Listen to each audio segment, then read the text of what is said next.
Здравствуйте, дорогие друзья! С вами Владимир Маршак, аудитор, бухгалтер и налоговый консультант.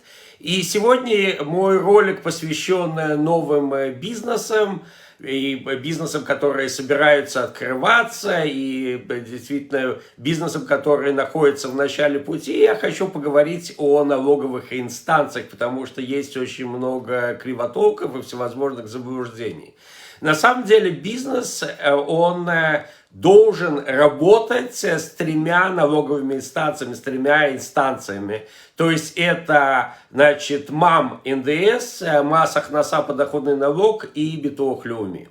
На самом деле, прежде всего, начнем с НДС. То, что касается, и многие из вас знают, ОСАГ Патур и ОСАГ Мурше, то есть это исключительно относится к НДС. То есть это относится к тому, что ОСАГ Патур, он не платит, соответственно, НДС и не может списывать. ОСАГ Мурше, он платит НДС и может списывать.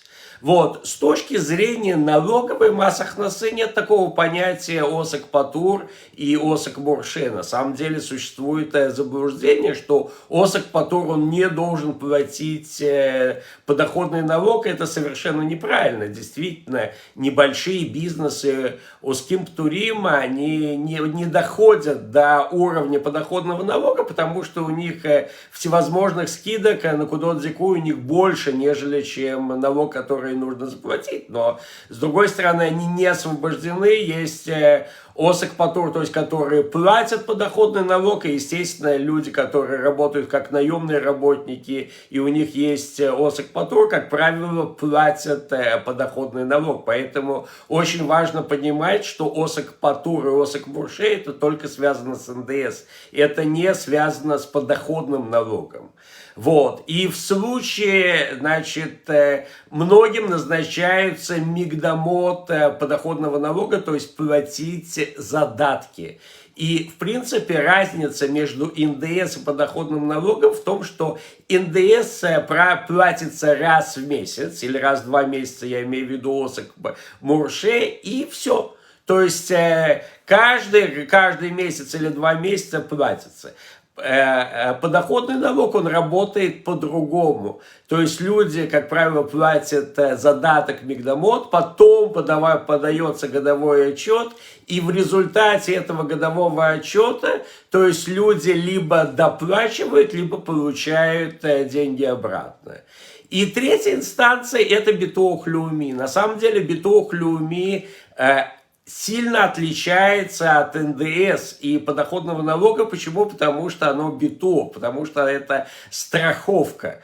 То есть и очень-очень важно правильно зарегистрироваться в Битох Леуми. Многие люди это делают неправильно, то есть особенно те, которые открывают бизнес без рой-хешбона, без специалиста.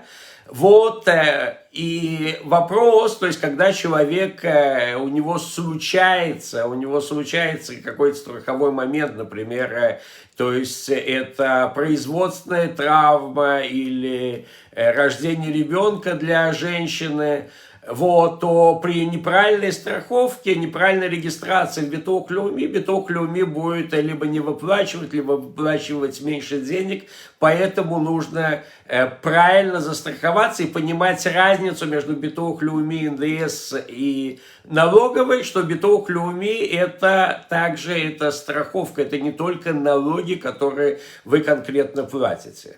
Значит, Битох Леуми работает в принципе по той же системе, как и налоговые, то есть платят мигдамот, как правило, в Битох Леуми после подачи годового отчета, то есть либо возвращают деньги, либо нужно будет доплачивать.